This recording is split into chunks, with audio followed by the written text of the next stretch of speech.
আজকের রেসিপি থাকছে পটল আলু কচু দিয়ে মুখী কচু দিয়ে ঝোল। রান্নাবান্নায় বাঙালিয়ানার রান্নাঘরে সবাইকে স্বাগত।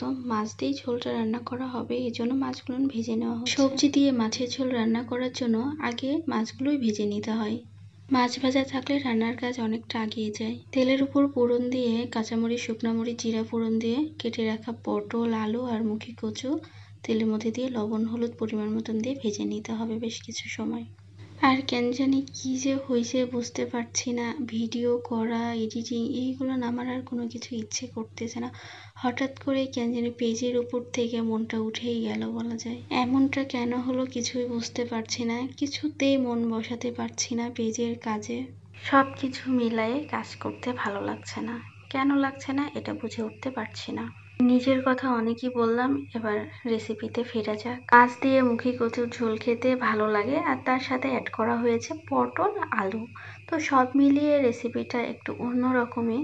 তো আপনাদের কাছে কেমন লাগে সেটা অবশ্যই কমেন্ট করে জানাবেন। ভালো করে ভেজে নেওয়া হচ্ছে, উল্টিয়ে পাল্টে একদম লাল লাল করে ভেজে নিতে হবে। একটু বেশি সময় ধরে ভাজা হচ্ছে যাতে কচুগুলো সিদ্ধ হয়ে যায়। তেলের ভাজা সিদ্ধ হলে কচু খেতে আরো বেশি ভালো লাগে। বেশ কিছু সময় উল্টিয়ে পাল্টিয়ে ভেজে নেওয়ার পরে দিয়ে দিতে হবে বাটা মশলা।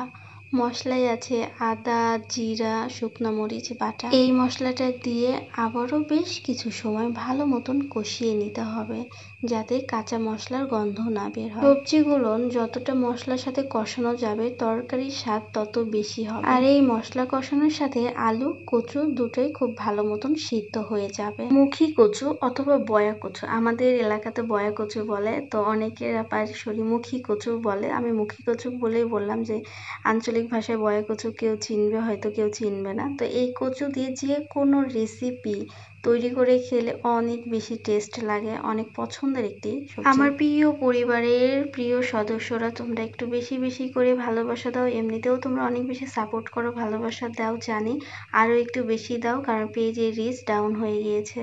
মূলত আমার মন খারাপ এই জন্য, পেজের রিচ যখন ডাউন থাকে মন একদমই খারাপ তো হয়ে যায়, কিছু ভালো লাগে না, খাওয়া দাওয়া কোনো কাজে মন বসে না। এই তো ঝোলের জল দিয়ে মাছগুলো দিয়ে টকবগিয়ে ফোটা শুরু হয়ে গিয়েছে। আপনাদের সাথে গল্প করতে করতে এদিকে তরকারিও প্রায় শেষের দিকে।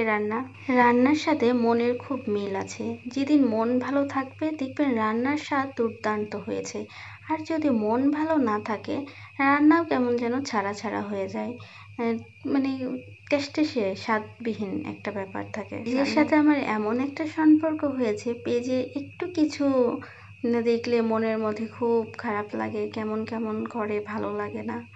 তো গাইস, আপনাদের সাথে গল্প করতে করতে ঝোল রান্না রেডি, নামিয়ে নেওয়া হয়েছে। কালারটা কিন্তু অনেক বেশি সুন্দর হয়েছে। তো গাইস, সবাই বেশি বেশি সাপোর্ট ভালোবাসা দিয়ে পাশেই থাকো। দেখাবে নতুন কোনো রেসিপি, সেই সাথে থাকো।